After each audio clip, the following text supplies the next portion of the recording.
everyone's got limits, and every entrepreneur I know pushes themselves to those limits and then some, and often this can take the joy out of the job.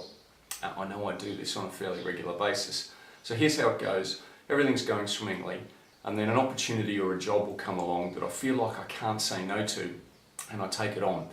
Taking one of those maybe isn't the end of the world, but for me it's always the thin edge of the wedge. Take that on, then another one comes along, and next thing you know, I'm sort of back into that crazy place. So, do you recognise this in yourself? If you do, here's a quick checklist of stuff you can go through to clean things up. First of all, go through your diary and see if there's anything that's just non-essential in there. If you're not very good at this, get someone on your team or your spouse to help you to get rid of the stuff that's not really urgent and important for you. This could be casual chats or speculative projects that you just don't need to be involved in now if you're too busy. Secondly, have a look at how many clients that you look after personally. Can you get rid of some of these by offloading them to someone else in your team, like another advisor who might need a few more clients, or could you just stop servicing them or get rid of them out of your business entirely? Thirdly, think about this with all the hats that you wear. Don't be chief exec, best advisor in the business, and chief cook and bottle washer too.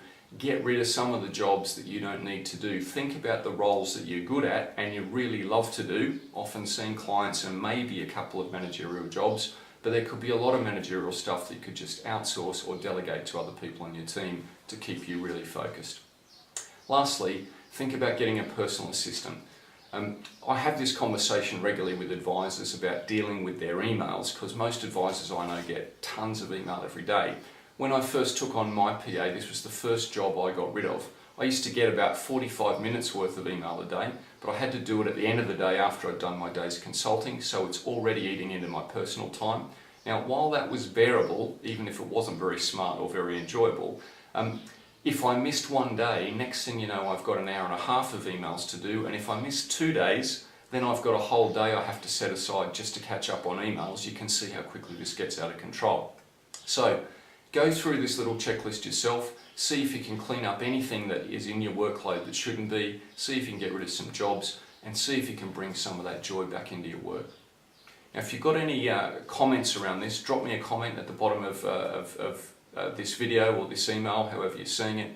If you like it, please share it with a colleague or a friend, but would love to hear how you're dealing with this or how you have dealt with this in the past.